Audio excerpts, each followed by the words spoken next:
જય શ્રી કૃષ્ણ. સર્વ વૈષ્ણવોને મારા ભગવત સ્મરણ.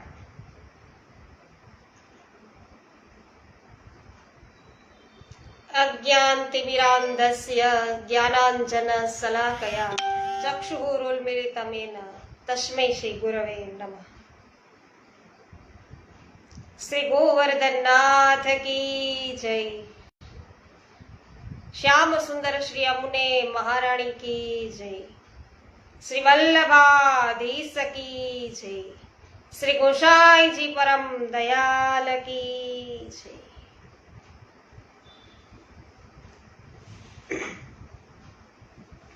સરસ. લલિતાબેન અકબરી સર્વપ્રથમ લાઈવ થઈ ગયા. લલિતાબેન જય શ્રી કૃષ્ણ. વિનોદભાઈ ગજર જય શ્રી કૃષ્ણ. સ્વાગત છે. આનંદના આવિષ્કારની અંદર વૈષ્ણવ આગળ વધીએ. કાંતાબેન કોઠડિયા જય શ્રી કૃષ્ણ. સ્વાગત છે કાંતાબેન.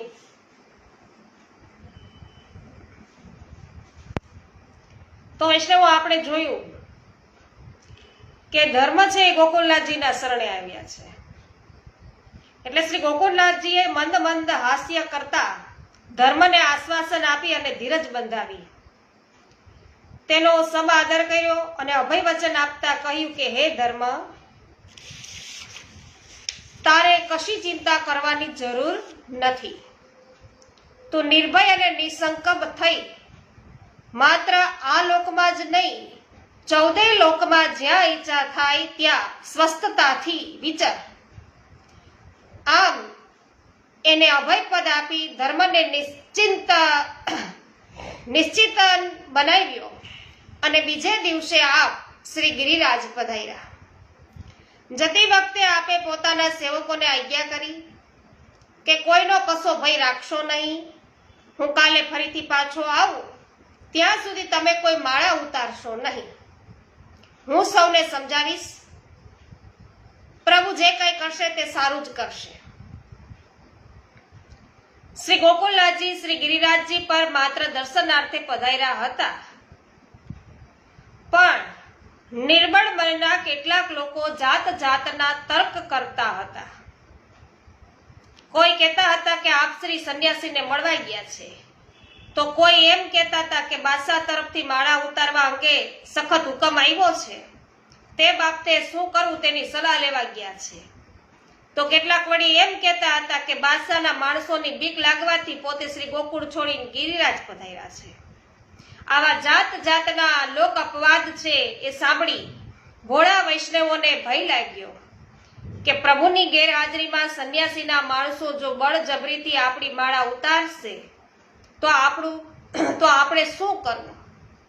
એ સૌના મનનો ભય દૂર કરવા અને તેમને હિંમત આપવા એક સમજુ વૈષ્ણવે તેમને સમજાવ્યું કે સ્વામી ગિરિરાજ પધાર્યા છે અને ત્યાં પધારતા અગાઉ આપશ્રીએ આજ્ઞા કરી છે કે કોઈ વાતની ચિંતા કરશો નહીં, હું સૌને સમજાવીશ. આમ કહી વૈષ્ણવોને શાંત પાડ્યા. પરંતુ જ્યાં સુધી શ્રી ગોકુલનાથજી પાછા ફર્યા નહીં ત્યાં સુધી સૌના જીવ છે એ તાળવે બંધાયેલા રહ્યા. ચિદ્રૂપને જ્યારે સમાચાર મળ્યા કે શ્રી ગોકુલેશજી હજી પણ માળા ઉતારતા નથી, ત્યારે તે વધુ ગુસ્સે થયો. તેણે શેરખાન ફોજદાર, રોહિલા કોટવાલ, કતરુદ્દીન શકદાર, કાનૂનગો, ચત્રભુજ ચૌધરી વગેરે અધિકારીઓ તથા શહેરના પ્રતિષ્ઠિત એવા ગૃહસ્થોને પોતાની પાસે બોલાવીને બાદશાહના નામે તેણે કહ્યું કે રાજ્યના હુકમને માન આપી સર્વ લોકોએ માળા ઉતારી છે, પરંતુ એ ગોકુલનાથજી માળા ઉતારતા નથી, તો તમે એને સમજાવો. ત્યાર સુધી હું ચૂપ રહ્યો છું અત્યાર સુધી, પરંતુ જો તેઓ હજુ એ નહીં સમજે તો મારે તેમની સામે સખત પગલાં ભરવા પડશે. આ સાંભળી આવેલા ગૃહસ્થોમાંથી શકદાર અને કોટવાડ સિવાયના સૌ શ્રી ગોકુલેશજી પાસે શ્રી ગોકુળ ગયા. ત્યાં જઈ સૌ નમસ્કાર કરીને બેઠા અને આપશ્રીએ આપશ્રીએ સાદા એનો આદર સત્કાર કર્યો છે અને પછી આવેલા ગૃહસ્થોને પ્રાર્થના કરી કે બધાએ ગોકુલનાથજીને કીધું કે મહારાજ, આપ તો સર્વજ્ઞ છો, પ્રતાપી છો, આપને અમે શું કહીએ, પરંતુ સંન્યાસી બાદશાહનો માનીતો છે અને હઠે ચડ્યો છે, માટે આપ એક વખત માળા ઉતારી બાદશાહના હુકમનું માન જાળવું, પછી આપને તે પહેરવી હોય તો ખુશીથી પહેરજો. શ્રી ગોકુલનાથજીએ આજ્ઞા કરી કે એક સંન્યાસીની હઠથી મારે શા માટે માળા ઉતારવી? એ તો પોતે જ વિચલિત થઈ ગયો છે.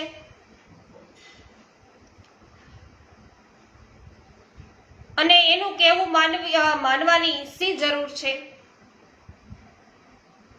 તો આજે એ માળા ઉતારવાનું કે છે, કાલે જનોઈ ઉતારવાનું કે છે. ધર્મ તો સૌ પોતપોતાની રીતે પાડે છે, એમાં બીજાનું કહેવું શા માટે માનવું જોઈએ? અને સંન્યાસી જેમ કહે તેમ અમારે શા માટે કરવું જોઈએ? અમે જે કંઈ શાસ્ત્ર સંમત અને ધર્મની મર્યાદામાં હશે તે જ કરીશું અને તેમ જ રહીશું. આવો દઢ જવાબ સાંભળી આવેલા ગૃહસ્થોને લાગ્યું કે ગોસાઈજી કોઈ પણ રીતે માળા ઉતારવાના નથી. તેથી ચૂપચાપ ઉઠીને તેઓ મથુરા પાછા ગયા અને ત્યાં જઈ સંન્યાસીને સમાચાર કહ્યા. આથી છંછેડાયેલા સંન્યાસીએ ક્રોધના આવેશમાં રાજ્યમાં સર્વ અમલદારોને એવો હુકમ કર્યો કે વૈષ્ણવો જો રાજી ખુશીથી ન માને તો તેમના ઉપર જોર જુલમ કરી તેમના માળા તિલક ઉતરાવો. સંન્યાસી રીઝશે તો પોતાની બઢતી મળશે અને સારો લાભ મળશે એમ સમજી સ્વાર્થી અમલદારો અને તેમના તાબાના માણસો સંન્યાસીને રાજી રાખવા વૈષ્ણવોને અનેક રીતે પજવવા લાગ્યા. એટલું જ નહીં, જેઓ માળા તિલક ઉતારવા આનાકાની કરતા તેઓની માળાને બળજબરીથી તોડી નાખતા. વળી કેટલાક દોઢડાયા છે એ તો બાદશાહનું જૂઠું ફરમાન બતાવી એમ પણ કહેવા લાગ્યા કે તમે જો માળા નહીં ઉતારો તો લશ્કર ગોકુળ ગામને ઘેરી લેશે અને અહીં કોઈ રહી શકશે નહીં. આમ અનહદ જુલમ થવા લાગ્યો. શ્રી ગોકુલનાથજીએ આ બાબત જાણી, પરંતુ આપ શ્રી સર્વ કંઈ સહન કરતા મૌન રહ્યા. જ્યાં સુધી પાપનો ઘડો ભરાતો નથી ત્યાં સુધી શાણા પુરુષો સમયની પ્રતીક્ષા કરી ધીરજ ધરી અને ચૂપ રહીએ છે. તો શિશુપાલને પાપનો ઘડો છે પ્રભુ ભરાવા દેવા માંગતા હતા. એની જેમ પાંડવોની સભામાં શિશુપાલ શ્રી કૃષ્ણને ગાળો ભાંડતો રહ્યો છતાં શ્રી કૃષ્ણ ચૂપ જ રહ્યા. પરંતુ જ્યાં 100 ગાળ છે એ પૂરી થઈ અને શિશુપાલ આગળ વધ્યો કે એના પાપનો ઘડો છે એ ભરાઈ ચૂક્યો અને શ્રી કૃષ્ણ એક જ ક્ષણની અંદર તણખલાની જેમ શિશુપાલનો વધ કર્યો હતો. એ જ રીતે શ્રી ગોકુલનાથજી પણ ધીરજથી સમયની રાહ જોતા સ્વજનોને શિખામણ આપતા હતા કે ધર્મના રક્ષણ અર્થે જે કાંઈ દુઃખ પડે તે સઘળું સહન કરવું, પરંતુ પ્રાણ અંતે પણ ધર્મ છોડવો નહીં. ધર્મ માટે સત્યાગ્રહ રાખવો, પરંતુ ધર્મના રક્ષણ માટે વિદ્રોહ, વેરભાવ જેવા નિંદનીય ઉપાય ન અજમાવતા સર્વ કંઈ સહન છે પોતે કરવાનો આગ્રહ રાખવો. સમજ્યા વૈષ્ણવો? કેવું સુંદર કીધું અહીંયા કે ધર્મના માટે સત્યાગ્રહ રાખવો, પરંતુ ધર્મના રક્ષણ માટે વિદ્રોહ નહીં કરવાનો, વેરભાવ છે એ નહીં કરવાનો અને નિંદનીય ઉપાયો છે એ ક્યારે અજમાવવા નહીં. જે કઈ હોય આપણે જાતે સહન કરવું. તો જો ધીરજપૂર્વક આપણે ધર્મનું રક્ષણ કરીશું તો પ્રભુ આપણું અને ધર્મનું ઉભયનું રક્ષણ કરશે. સંન્યાસી જ્યારે સીધી રીતે કંઈ કરી શક્યો નહીં, ધાક ધમકી અને અમલદારોની મદદથી પણ કોઈ જ અસર થઈ નહીં અને વૈષ્ણવોની સતામણીથી પણ કઈ અર્થ છે એ સર્યો નહીં, ત્યારે તેણે નિષ્કૃષ્ટ માર્ગ અપનાવવા માંડ્યા. તેણે વિચાર કર્યો કે ગોકુલનાથજી અવારનવાર શ્રી ગિરિરાજજી પધારે છે, આથી સાયંકાળે જ્યારે તેઓ ગિરિરાજજીથી પાછા પધારે તે વખતે રસ્તામાં જ બાદશાહના હુકમનું બારણું કાઢી બળપૂર્વક તેમની માળા ઉતરાવવી. આ વાત ત્યાં હાજર રહેલા એક સરકારી કર્મચારી જાદવરાય નામના વૈષ્ણવ છે એના જાણવામાં આવી. તેમણે શ્રી ગોકુળા સમાચાર મોકલ્યા, પરંતુ શ્રી ગોકુળનાથજી એટલા નિર્ભય હતા કે આ સમાચાર મળવા છતાં આપ શ્રી ગિરિરાજ પધાર્યા. એટલું જ નહીં, ત્યાંથી પાછા ફરતા મથુરા થઈ શ્રી ગોકુળ પાછા પધાર્યા. તો આપની સામે આંખ ઊંચી કરીને જોવા નહીં, કોઈની હિંમત ચાલી નહીં. જો કે સંન્યાસીની આ નિષ્ફળતાના કારણે વૈષ્ણવો ઉપર જુલમ છે એ વધવા લાગ્યા. અને એવામાં કોઈ વૈષ્ણવે આપશ્રીને પ્રાર્થના કરી કે કૃપાનાથ, કાળ વિપરીત છે, કાલે શું થશે તેની ખબર નથી, અને આજકાલ તો પવન સાથે કાકરાએ ઉડવા માંડ્યા છે, તો આપ કંઈક માર્ગ કાઢો તો ઉચિત થશે. તો આપણે કૃષ્ણાશ્રય ગ્રંથની અંદર વૈષ્ણવ આજે અત્યારે આપણે ભણી રહ્યા છીએ, શીખી રહ્યા છીએ. કાલની તો વાત કરી હતી, પણ સ્થળની વાત કાલે શરૂઆત કરી. માર્ગ છે એની વાત કરી કે સર્વ માર્ગેષુ નષ્ટેષુ કલૌચ ખલ ધર્મણી પાષંડ પ્રચુરે લોકે કૃષ્ણ એવ ગતિર્મમ. અને પછી કીધું કે મલેચ્છા ક્રાંતેષુ દેશેષુ પાપૈક નિલયેષુ સતપ્રીડા વ્યગ્ર લોકેષુ કૃષ્ણ એવ ગતિર્મમ. તો વૈષ્ણવ આ સમયે માત્ર કૃષ્ણ જ છે, પ્રભુ જ છે, એનું શરણ છે આપણા માટે યોગ્ય, અને એ શરણ છોડવું નહીં, ધર્મ છે એને છોડવો નહીં. કારણ કે આવા વિપરીત સંજોગો, કાલ છે, સમય છે, સ્થળ છે, આ બધા જ ઉપર વૈષ્ણવો આવી અધર્મની અસર થઈ ગઈ છે. આવા પાખંડો વધવા લાગ્યા છે. એટલા માટે મલેચ્છા ક્રાંતેષુ દેશેષુ પાપૈક નિલયેષુ. તો આવા મલેચ્છો છે, આ સંન્યાસી જેવા, એના ત્રાસ છે વધ્યા છે વૈષ્ણવ. તો આપશ્રીએ તેને ધીરજ બંધાવતા એવી આજ્ઞા કરી કે વૈષ્ણવ થઈ તો વૈષ્ણવ થઈને શું થવાનું છે, અને જે થશે તે માથા ભેર. એટલું ધ્યાનમાં રાખજો કે પવનથી કાકરા જરૂર ઉડે, પણ પર્વત કદી ઉડે નહીં. તો આ આંધીમાં આપણે સૌએ પર્વત બનીને રહેવું પડશે. કાકરા બનશું તો ઉડી જાવ, એટલે પર્વત બનીને રહેવાનું છે. તો કેટલાક ભગવદીઓને પ્રભુ કૃપાથી આ આગમના ઝાડે એંધાણ મળી ગયા. એમ બધાએ આપશ્રીના ગુજરાત પ્રવાસ વખતે કેટલોક સંકેત મળ્યો હતો કે ગુજરાતના માધવદાસ નામના એક વૈષ્ણવે પોતાના અનુભવના બળે એમ કહ્યું હતું કે માળાનો એક મામલો મોટો, તે પડશે આવીને, શ્રી વલ્લભજી થોભશે, જીવો તે જોજો ભાવીને. આવી વાત કરી હતી. તો શ્રી ગુસાઈજીના એક સેવક મુકુંદાસે પણ આવો જ સંકેત છે એમને સાંપડ્યો હતો. આ પરથી તથા સંન્યાસીના વધતા જતા ત્રાસથી કેટલાક ઉગ્ર પ્રકૃતિના વૈષ્ણવો તો સંન્યાસીનો ઘાટ ઘડવા અધીરા થઈ ગયા હતા. તેઓ એમ માનતા હતા કે દુષ્ટોને દંડ દેવો એમાં કશું ખોટું નથી, પરંતુ ભક્ત વત્સલ અને ધર્મ રક્ષક શ્રી ગોકુળનાથજી આ સૌ વૈષ્ણવોને ધીરજ રાખવા અને કોઈ અયોગ્ય પગલું ન ભરવા સમજાવતા. નકર અમુકને તો એમ થઈ ગયું તો કે આ સંન્યાસીને હું લાવો ને લઈ લઈએ એક બાજુ એને, પણ ના પડતા હતા કે અયોગ્ય પગલા આપણે ભરવાના નથી, કારણ કે આ પોતે આપસી ધર્મ રક્ષક છે. તો ધર્મથી કોઈ પણ નું અહિત ન થવું જોઈએ, એને ધર્મ કહેવાય. અને ધર્મના માટે આપણે ખૂના કરવા માંડીએ, મારામારી કરવા માંડીએ, ન બોલવાનું બોલવા માંડીએ, ઉપદ્રવો વધારીએ, એ યોગ્ય નથી. છતાંય વૈષ્ણવો સંન્યાસીના જુલમથી કકડી ઉઠેલા લોકો છે એ સંન્યાસીનો નાશ કરવાની જુદી જુદી હવે યુક્તિઓ કલ્પતા કે આનો કેમ નાશ કરવો. તો કોઈ કે જો કૃપાનાથની આજ્ઞા હોય તો તેનું માથું ધડથી જુદું કરી નાખીએ.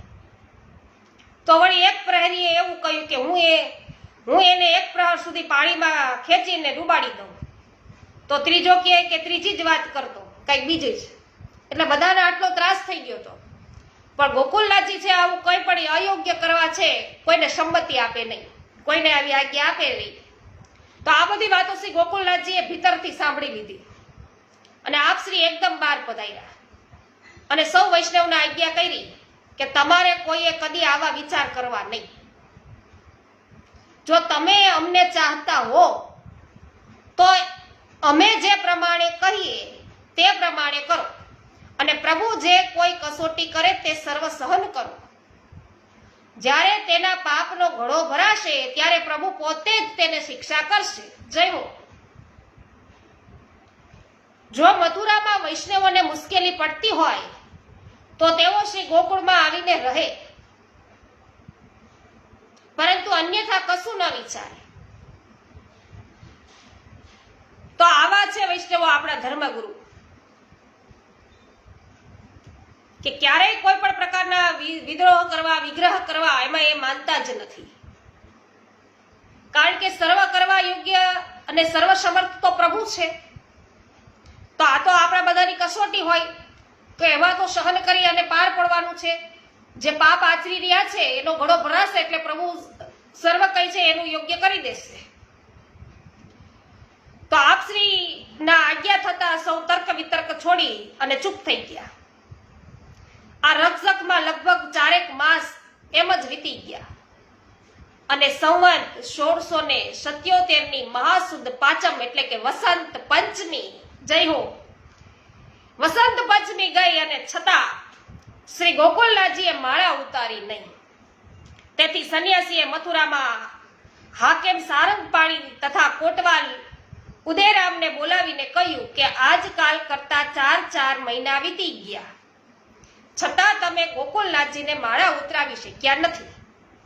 તો બાદશાહને 100 જવાબ આપશો. જો તે તમારો હુકમ ન માને તો બળથી પણ માળા ઉતરાવો. તમે આ નહીં કરી શકો તો મારે બાદશાહને લખવું પડશે કે. તા વચન સાંભળી ભયથી થરથરતા બંને અમલદારો ઘોડે સવાર થઈને શ્રી ગોકુળ ગયા. પ્રથમ કોટવાલ શ્રી ગોકુલનાથજી પાસે ગયો એટલે આપશ્રીએ તેના આવવાનું પ્રયોજન પૂછ્યું. ત્યારે કપટપૂર્વક તેને જૂઠું એ બોલ્યો કે હું તો રાજ્યના કામસર મહાવન આવ્યો હતો, ત્યાંથી સહજ અહીં તમાશો જોવા આવી ચડ્યો છું કે. પરંતુ સત્ય સ્વરૂપ સત્યાત્મા અંતર્યામી પ્રભુ પાસે તેનું જૂઠાણું સી રીતે ચાલે? આપશ્રીએ માર્મિક શબ્દોમાં એવી આજ્ઞા કરી કે તમાશા જોવા હોય તો મથુરામાં કેશવરાયને ત્યાં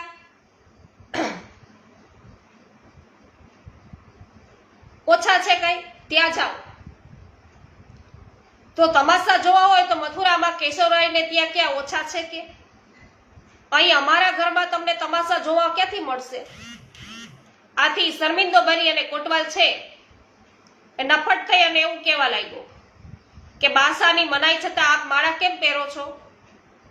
ત્યારે આપશ્રીએ આજ્ઞા કરી કે અમે તો અગાઉથી પહેરતા આવ્યા છીએ અને હંમેશા પહેરશું. અમે કોઈના કહેવાથી પહેરતા નથી અને કોઈના કહેવાથી ઉતારતા નથી. વળી અમે માળા નહીં પહેરીએ એવું જો બાદશાહે એને લખી આપ્યું હોય તો તે અમને બતાવો. બાદશાહે લખી આપ્યું હોય તો બતાવો. તો પહેરીએ એવું જો બાદશાહને લખી આપ્યું હોય તો બતાવવા કીધું એટલે શું બોલી શકે? એની પાસે જવાબ નથી. તો કે અમારે તકરાર છે એ માળાની નથી પરંતુ પંચાયત અને પૂજા અંગેની છે અને તે બાબતમાં બાદશાહ સાથે અમારે વાતચીત થઈ ચૂકી છે કે. તો શ્રી ગોકુલનાથજી અને કોટવાલ વચ્ચે આ વાતચીત ચાલુ હતી ત્યાં એક સિપાહીએ પાસે બેઠેલા દામોદર ભટ્ટના ગળામાં પહેરેલી માળા પર હાથ નાખ્યો, પણ માળા હાથમાં આવી નહીં અને ભટ્ટજી ત્યાંથી સરકી ગયા. આથી ત્યાં શોરબકોર થયો ને આપશ્રીએ સર્વને શાંત કરી કોટવાલ અને તેમના માણસો સામે લાલ આંખ કરી આજ્ઞા કરી કે કાયોની માફક તમે વૈષ્ણવોની શા માટે પજવો છો? વૈષ્ણવોને જો તમારામાં હિંમત હોય તો લો આ રહી મારી માળા. હું જોઉં છું કે તમે તને કેવી રીતે અડી શકો છો, કેમ અટકો છો? પરંતુ આપશ્રીની માળા તરફ કોઈ નજર સુધા કરી શક્યું નહીં. અને ધૂંધવાયેલા કોટવાલે માત્ર એટલું જ કહ્યું કે સંન્યાસીના કહેવા પ્રમાણે માળા ઉતરાવવામાં આપણું જીત છે, છતાં જો આપ માળા ઉતારવા રાજી ન હો તો મથુરાના હાકેમ પોતે અહીં આવ્યા છે, આપ તેમને મુકામે પધારો. તો શ્રી ગોકુળનાથજી તરત જ હાકેમ પાસે પધાર્યા. હાકેમે કહ્યું કે આપ જેવા શાણા ધર્માત્માએ જહાંગીર જેવા હઠીલા બાદશાહ સામે હઠ કરવી તે ઠીક નથી. જ્યારે બાદશાહ પોતે સંન્યાસીના શબ્દે શબ્દનું પાલન કરે છે અને જે બાદશાહનું સામ્રાજ્ય સમુદ્ર સુધી વિસ્તરેલું છે એ બાદશાહ રૂઠશે તો તેનું રાજ્ય છોડી આપ ક્યાં જશો? માટે આપ મારી સામે છે, મારી સાથે જ અત્યારે સંન્યાસી પાસે ચાલો. શ્રી ગોકુળનાથજીએ સંન્યાસી પાસે જવાની મક્કમતાપૂર્વક સ્પષ્ટતાથી ના કહી દીધી અને આપશ્રીએ આજ્ઞા કરી કે પ્રાણાંતે પર હું મારો ધર્મ છોડીશ નહીં અને વગર કારણે સંન્યાસી પાસે પણ જઈશ નહીં. તો આપશ્રીનો આવો દ્રઢ નિશ્ચય જોઈ હાકેમે આપશ્રીને બાદશાહ પાસે પધારવા કહ્યું. આપે તે અંગે તરત જ સંમતિ આપી. તો ચાલો અમારી સાથે, હાકેમે એવું કહ્યું. એટલે આપશ્રીએ આજ્ઞા કરી કે હું કોઈ યોગી વૈરાગી કઈ નથી કે જે તરત જ આવી શકું. બાદશાહ પાસે આવવા માટે અમારે 20 દિવસની તૈયારી લાગશે. હાકેમે આથી ગભરાયો છે અને તેણે વિનંતી કરી કે બાદશાહ પાસે જવા આપને સમય લાગશે તો પછી એક વખત અમારી ખાતર પણ સંન્યાસી પાસે પધારો, નહીં તો આ સંન્યાસી બાદશાહ પાસે અમારો ઘાટ ઘડાવી નાખશે. પર દુઃખ ખાતર શ્રી ગોકુળનાથજી આ અધિકારીઓ ઉપર છે જો સંકટ હોય તો તેમને અભય આપવું એ ધર્મ છે એમ સમજી સંન્યાસી પાસે પધારવા સંમત થયા અને પોતે ઘેર જઈ વસ્ત્ર પહેરી તેમની સાથે પધારવા તૈયાર છે એમ જણાયું. પરંતુ કોટવાલને લાગ્યું કે જો આપશ્રી ઘેર પધારશે અને શ્રી ગોકુળનાથજીના વૈષ્ણવોને ખબર પડી જશે કે અમે આપને મથુરા લઈ જઈએ છીએ તો તેઓ અમારું કાટલું જ કાઢી નાખશે. આથી સીધે સીધા અહીંથી જ આપને ચિદ્રુપ પાસે પધરાવી જવાય એમાં જ અમારું હિત છે. એમ માની યુક્તિપૂર્વક નમ્રતાથી તેમણે આપશ્રીને વિનંતી કરી કે આપશ્રી તેની સાથે બરાબર સંન્યાસી પાસે પધારવા તત્પર થયા. તો કોટવાલ તથા હાકેમ સાથે પોતાના સ્વામી મથુરા જઈ રહ્યા છે એવું મોટા ભાઈ નામના ક્ષત્રિય વૈષ્ણવે જાણ્યું ત્યારે તે તલવાર લઈને પાછળ દોડ્યો. આ સમાચાર શ્રી ગોકુળમાં જોત જોતામાં ફેલાઈ ગયા અને પ્રહરી વગેરે કેટલાય વૈષ્ણવો હથિયાર સજી પોતાના સ્વામીને છોડાવવા આવી પહોંચ્યા. પરંતુ આપશ્રીએ તે સૌને સમજાવી અને પાછા કાઢ્યા અને પોતાના સર્વ બાળકોને પણ કહેવડાવ્યું કે કોઈ પોતાની પાછળ આવે નહીં. એ વખતે આપની સાથે આપના સૌથી નાના બંધુ ઘનશ્યામજી હતા અને કોટવાલ તથા હાકેમે પોતપોતાના ઘોડા ઘનશ્યામજી તથા શ્રી ગોકુળનાથજીને આપ્યા અને તેઓ તથા તેમના માણસો પગે ચાલતા પાછળ પાછળ ગયા. મનીષાબેન માકડિયા જય હો, સ્વાગત છે. મનીષાબેન ગદેથરિયા સ્વાગત છે. નીતાબેન પટેલ આપનું પણ સ્વાગત છે. રંજનબેન લુણાગરિયા સ્વાગત છે, જય હો. સોનલબેન સતાશિયા સ્વાગત છે. અમરેશભાઈ છત્રાડા સ્વાગત છે. જોશનાબેન વાછાણી સ્વાગત છે. શામજીભાઈ, પમીબેન, પ્રિન્સભાઈ આપ સર્વનું સ્વાગત છે. ગીતાબેન અને કરશનભાઈ હુઆ સ્વાગત છે. સંજયભાઈ સોની, નીતાબેન પટેલ સ્વાગત છે, જય હો. પાવતીબેન ઠુમર સ્વાગત છે. વિનોદભાઈ જય હો. બીઆર આરદેશના આપનું પણ સ્વાગત છે. સુમિતાબેન સાવલિયા સ્વાગત છે. જયાબેન ઘોડાસરા, શાંતિભાઈ ઘોડાસરા આપનું સ્વાગત છે. જે.આર વડાલિયા સ્વાગત છે. જયશ્રીબેન થાનકી, કથિરિયા વલ્લભભાઈ, ઉન્નતિબેન ભીમાણી સર્વ વૈષ્ણવોનું સ્વાગત છે. વિનોદભાઈ વાછાણી, મનીષાબેન ગદેથરિયા, ઉષાબેન મોદી, રશીલાબેન સોજિત્રા આપ સર્વ વૈષ્ણવજનોનું સ્વાગત છે. વિઠ્ઠલભાઈ ગોંડલિયા સ્વાગત છે. આપ બગસરાથી ઉપસ્થિત થયા છો, ખૂબ સુંદર, જય હો. જે.આર વડાલિયા. તો એક પ્રાણ વપુ દોઈ કોણ હશે ચાલો જોઈ. શ્રી ગોકુલેશજીને કોટવાલ અને સકદાર મથુરા પધરાવી જાય છે અને એવા સમાચાર જે વૈષ્ણવોને મળ્યા તેઓ પોતપોતાની રીતે આપશ્રીની પાછળ પાછળ આવી પહોંચ્યા. જોકે શ્રી ગોકુલનાથજી તે સૌને સમજાવી અને પાછા વાળતા છતાં તેઓ માનતા નહીં અને વળી વળીને સાથે થઈ જતા. શ્રી અમનાજી પરના ઘાટ પર નાવ પાસે ધસી આવેલા વૈષ્ણવોને હાકેમના સિપાહીઓએ દૂર ખસેડવા લાગ્યા અને છતાં જ્યારે તેઓ ખસ્યા નહીં ત્યારે તેમને દંડા પણ મારવા માંડ્યા. તો વૈષ્ણવોએ પણ વૈષ્ણવો આવા માલા તિલકના રક્ષણ અર્થે દંડા ખાધા છે હો. અને એમને શ્રી ગોકુલનાથજીમાં આટલી પ્રીતિ છે, આટલો એમનો ભક્તિભાવ છે, આટલો સ્નેહ છે ગોકુલનાથજી પ્રત્યે, એમના ગુરુ પ્રત્યે, એના સ્વામી પ્રત્યે. અને આમ છતાં કેટલાક લોકો તો નાવ સુધી પહોંચી જ ગયા અને સિપાહીઓનો સખત જાગતો હોવા છતાં દામોદર દાસ તથા વિશ્રામ રજપૂત એ કંઈક યુક્તિ કરીને શ્રી ગોકુલેશજી પાસે છેક નાવ સુધી પહોંચ્યા અને હાકેમના માણસોને આ અંગે ખબર પડતાવે તે બંનેને સખત માર મારી અને નાવમાંથી ઉતારી મૂક્યા. એને ખૂબ માર ખાધો. તો દામોદર દાસ માર ખાતા ખાતા નાવમાંથી ગબડી પડ્યા, છતાં તેમણે નાવ છોડ્યું નહીં અને લાગ મળતા ફરીથી નાવ ઉપર ચઢી ગયા અને વિશ્રામદાસના હાથમાંથી નાવ છૂટી ગયું અને તેઓ તરીને નાવની સાથે સાથે સામે પાર પહોંચ્યા. દામોદર દાસના હાથમાં શ્રી ગોકુલેશજીને આરોગાવવા માટે જળના જારીજી હતા અને તેનું તેમણે જીવની પેઠે જતન કર્યું અને આટલો માર ખાવા છતાં પણ આપ શ્રી પાસેથી એક ક્ષણ પર તેઓ દૂર થયા નહીં.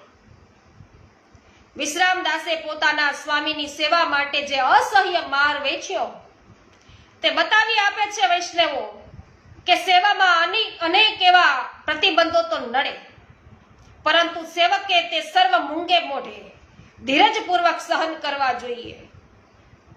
અને સેવા માર્ગમાં ગમે તેવા વિઘ્ન આવે તો પણ જ્યાં સુધી શરીરમાં પ્રાણ હોય ત્યાં સુધી પુષ્ટિ ભક્તોને પ્રભુની સેવાનો ત્યાગ કરવો જોઈએ નહીં.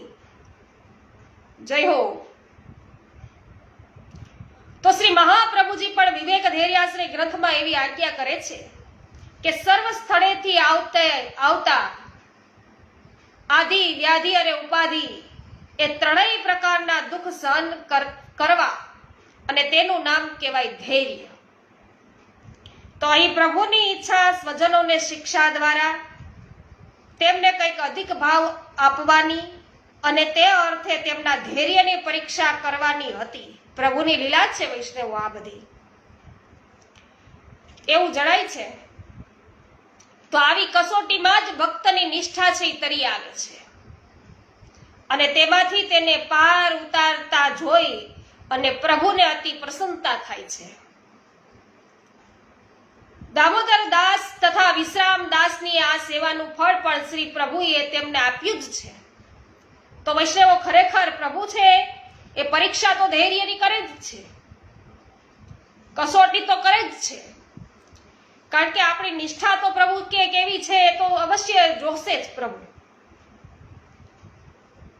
અને એક આ પ્રકારે વૈષ્ણવો સતત 16 ગ્રંથનું વાંચન આપણે કરીએ, આવા 84-252 ભગવદીઓ છે એમના વાર્તા સાહિત્ય છે એનું વાંચન કરીએ, એના ચરિત્રો વાંચીએ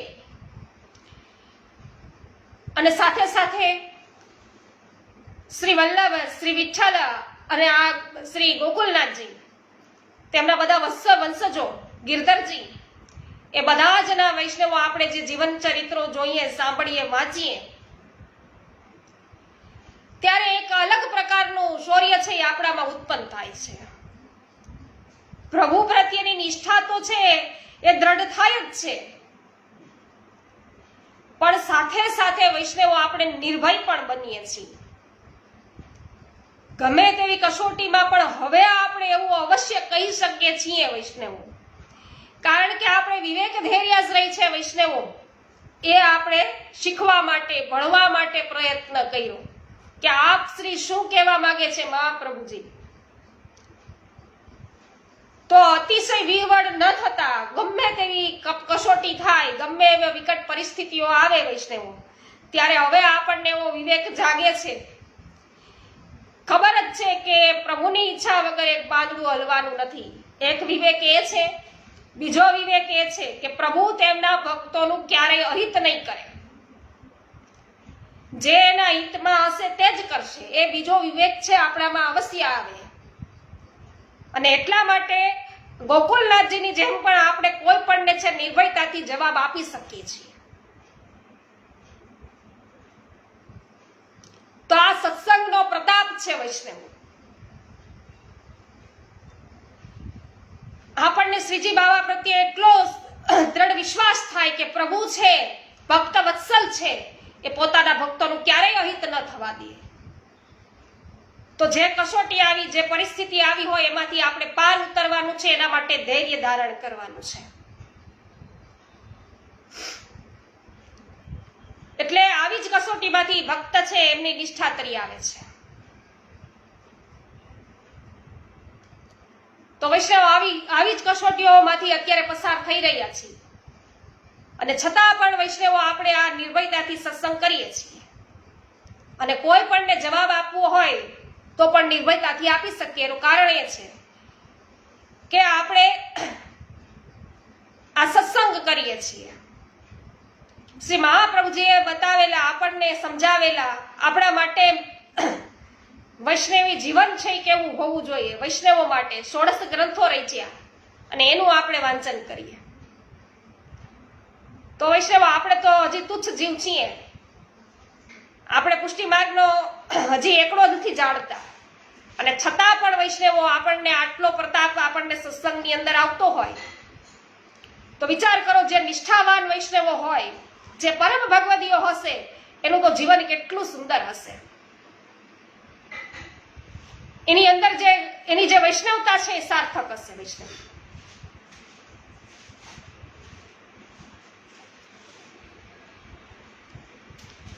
તો વૈષ્ણવો આમે જે કસોટીઓ છે એમાંથી આપણે પાર ઉતરીએ.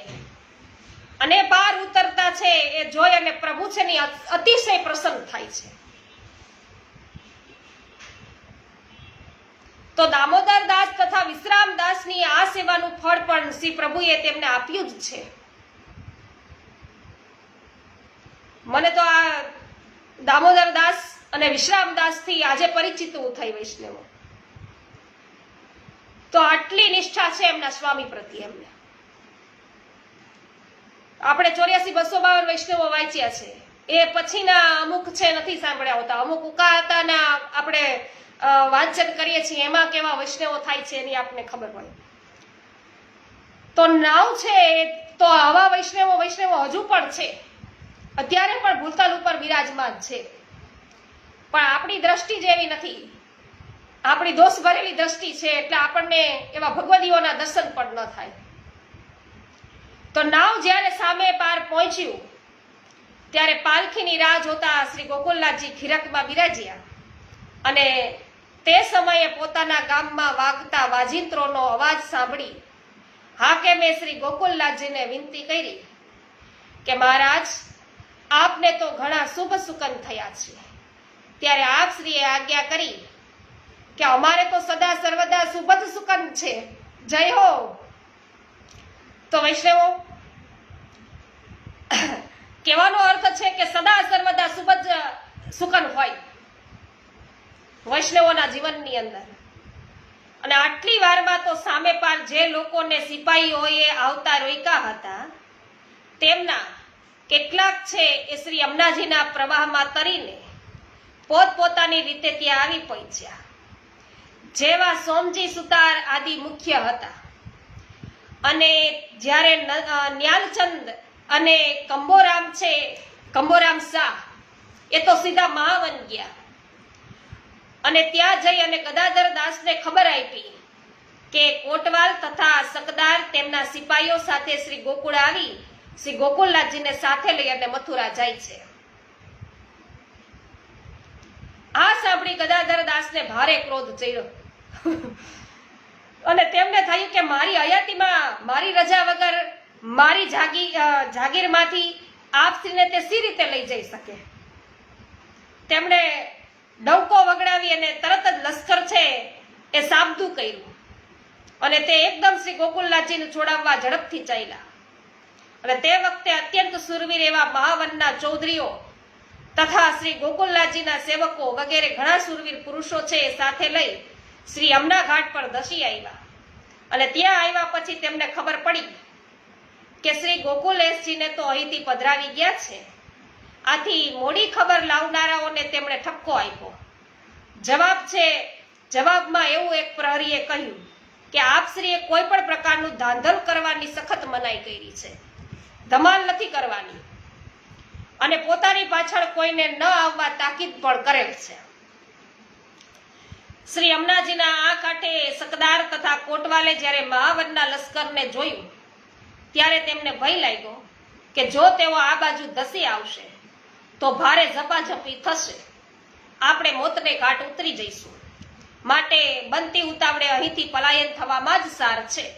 પરંતુ સવારી માટે ઘોડા આવ્યા ન હોવાથી તેમની ઉતાવળ ચાલે એમ હતી નહીં, અને તેમનો ગભરાટ છે એ વધતો ગયો.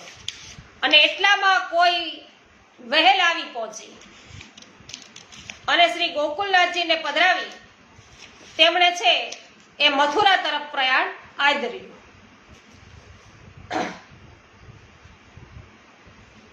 તો શ્રી ગોકુલનાથજીને મથુરા પધરાવી ગયાના સમાચાર જેમ જેમ ગોકુળમાં પ્રસરતા ગયા તેમ તેમ સર્વત્ર હાહાકાર મચી ગયો. સૌ ઉશ્કેરાટમાં જાત જાતના ઉપાયો વિચારતા હતા. પરંતુ તેમને જ્યારે જાણવા મળ્યું કે આપશ્રી પાછળ કશી ધમાલ કરવાની મનાઈ ફરમાવી ગયા છે ત્યારે તેઓ શાંત પડ્યા. પરંતુ તેમની અધીરાઈ એટલી બધી વધી ગઈ હતી કે બધા હજારોની સંખ્યામાં મથુરા જવા નીકળી પડ્યા. અને રસ્તામાં કોઈએ પૂછ્યું કે તમે બધા ક્યાં જાઓ છો? તે ટોળામાંથી વિઠ્ઠલ ભટ્ટે એવો જવાબ આપ્યો કે જ્યાં ધર્મ છે ત્યાં અમે જઈએ છીએ. તો આ ટોળામાંથી કેટલાક તો એટલા બધા અધીરા અને ઉતાવળા હતા કે શ્રી ગોકુલનાથજીના મથુરા પધારતા પહેલા તેઓ મથુરા પહોંચી ગયા. એટલું જ નહીં, પરંતુ કેશવ મારુના બાગ સુધી સમયું લઈ અને આપની સામે આવ્યા. કુસુમબેન વડાલિયા સ્વાગત છે. જય હો નીતાબેન. હા, એના થઈને રહીએ તો ક્યારે પ્રભુ આપણું ક્યારે અહિત ન જ કરે. ખૂબ જ સુંદર વાત કરી પાવતીબેન. કરશનભાઈ બુઆ જય હો. કિશોરભાઈ ધડુક, કાશ્મીરાબેન ધડુક સ્વાગત છે આપનું. મનીષાબેન અકેરા સ્વાગત છે. કેવી પટેલ સ્વાગત છે.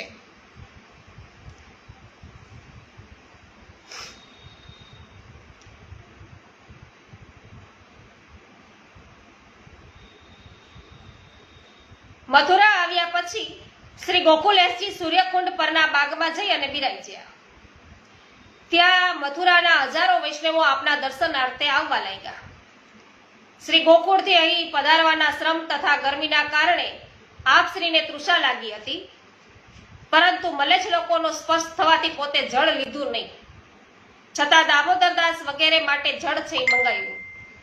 અને દામોદરદાસે સ્વામી જ્યાં સુધી જળ ન આરોગે ત્યાં સુધી પોતે પણ જળ ન લેવું એવો નિશ્ચય છે એ કર્યો હતો.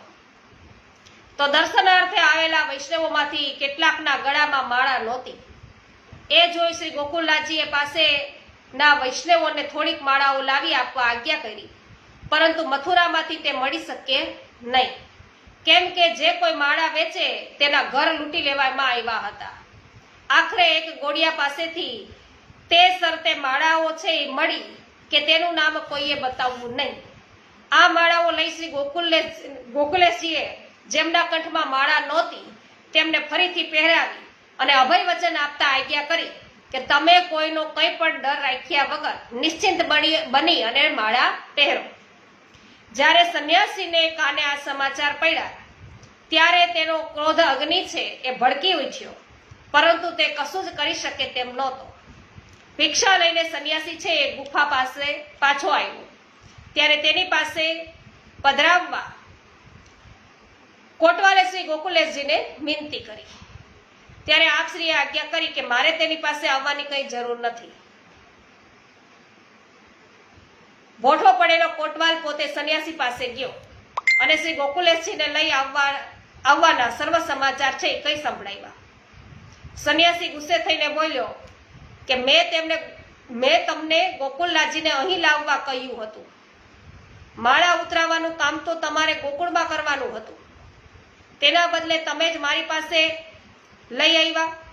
તમે હજી પણ છે એ સમજાવો અને તેની માળા છે એ ઉતરાવો. તે સંન્યાસી આ તદ્દન ઉલટી વાત છે એ સાંભળી સંન્યાસીની, ને કોટવાલ સંન્યાસી પર ઘણો બધો ગુસ્સે થયો. રોષમાં ને રોષમાં તે બોલી ઉઠ્યો કે શું અમારા પર કુદરત રૂઠી છે કે અમે શ્રી ગોકુલનાથજીની માળા ઉતરાવીએ? અમે તો તમારા કહેવાથી એમને સમજાવીને અહીં સુધી લાવ્યા છીએ. હવે તમારે જે કહેવું હોય, જે કરવું હોય તે જાતે જ કહો. આ સાંભળી સંન્યાસી છે તો ચૂપ થઈ ગયો. આમ છતાં કોટવાલના મનમાં એવો ભય હતો કે સંન્યાસી બાદશાહને આડું અવળું ભંભેરી મારો ખાટ કઢાવી નાખશે. તેથી તે વિનમ્ર બની શ્રી ગોકુલેશજી પાસે આવ્યો અને એકવાર આપસીને સંન્યાસી પાસે પધારવા વિનંતી કરી. શ્રી ગોકુલેશજીએ તેને આજ્ઞા કરી કે અમે કઈ તારી પેઠે પરગણું કમાયા નથી કે ચૌધરી નથી. અમારે રાજ્યની કઈ જામીન જાગીર નથી, કોઈ કારણ નથી. અમારી મરજી વિરુદ્ધ અમારે એની પાસે જવું પડે એવો એક કોણ છે? અમે તો માત્ર તમારા પર કાંઈ આપતી ન આવે એટલા માટે જ અહીં સુધી તમારી સાથે આવ્યા છીએ. જો સંન્યાસી ત્યાગી છે અને અમે ગૃહસ્થ છીએ તો અમારે તેની પાસે જવાનું કશું પ્રયોજન નથી. કદાચ બાદશાહ પોતે બોલાવશે તો અમે ખુશીથી જઈશું, કારણ કે તેઓ અમારા રાજા છે અને અમે તેમની પ્રજા છીએ. વળી બાદશાહ આ બાબતે કશું પૂછશે તો એમને જે યોગ્ય લાગશે તે જવાબ અમે આપીશું. આ સંન્યાસી કોઈ અમારો ધણી નથી કે નથી તે અમારું રક્ષણ કે પોષણ પણ કરતો, જેથી તે અમને માળા ઉતારવાનું કહી શકે. ગુફાના દ્વાર આગળ કાન સરવા કરીને ઉભેલો સંન્યાસી આ સંવાદ છે સાંભળતો હતો અને તેને ખાતરી થઈ ગઈ કે ગોકુલનાથજી માળા ઉતારશે નહીં અને તેમની આગળ મારું કાંઈ ચાલશે નહીં. દરમિયાન સંન્યાસી પાસે આવીને મધ્યસ્થી એવા કોટવાલ અને સકદારે પૂછ્યું કે હાલ તો શ્રી ગોકુલનાથજી કંઈ માને એમ નથી. વળી સંધ્યાકાળ થવા આવ્યો છે તો તેમના વિશ્રામ માટે અહીં ડેરા તંબુ નાખવા કે કેમ? આ સાંભળી ગંભરાઈ ગયેલો સંન્યાસી બોલી ઉઠ્યો કે ડેરા બેરાની વાત હું કશું ન જાણું. મેં કાંઈ છે, મેં ક્યાં તમને અહીં બોલાવ્યા છે? મેં એને જે તમે એને લાવ્યા હો તે બધા તમે જાણો. તાવો અધર જવાબ સાંભળી અને ચંદ્રભુજ ચોબાએ કહ્યું કે તમારા હુકમને માન આપી મહા મહેનતે ગોકુળથી શ્રી ગોકુલનાથજીને છે અહીં લઈ આવ્યા. તો અહીં લઈ આવનારાઓએ સી જખ મારી કે તમે બધો દોષ છે તેમના ઉપર ઢોળી દો છો? તમારે આપશ્રીની વ્યવસ્થા કરવી હોય તો કરો, નહીં તો હું તેમને મારે ત્યાં પધરાવી જઈશ. આ સાંભળી સંન્યાસીએ સકદારને કહ્યું કે રાજ્યની રીતે એ રીત પ્રમાણે ગોકુલનાથજીના મુકામ વિશ્રામ વગેરેની વ્યવસ્થા કરો.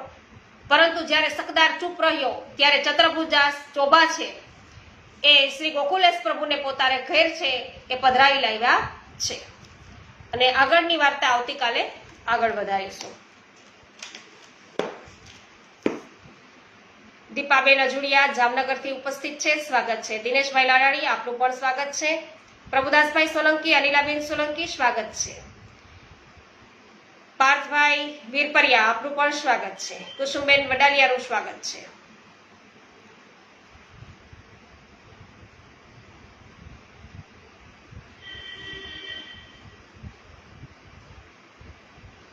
શ્રી ગોવર્ધનનાથ કી જય, गिरिराज धरण की जय, होली के रसिया की जय, श्याम सुंदर श्री अम्ने महाराणी की जय, श्री वल्लभाधीश की जय, श्री गोसाई जी परम दयाल की जय, श्री गोकुलनाथ की जय.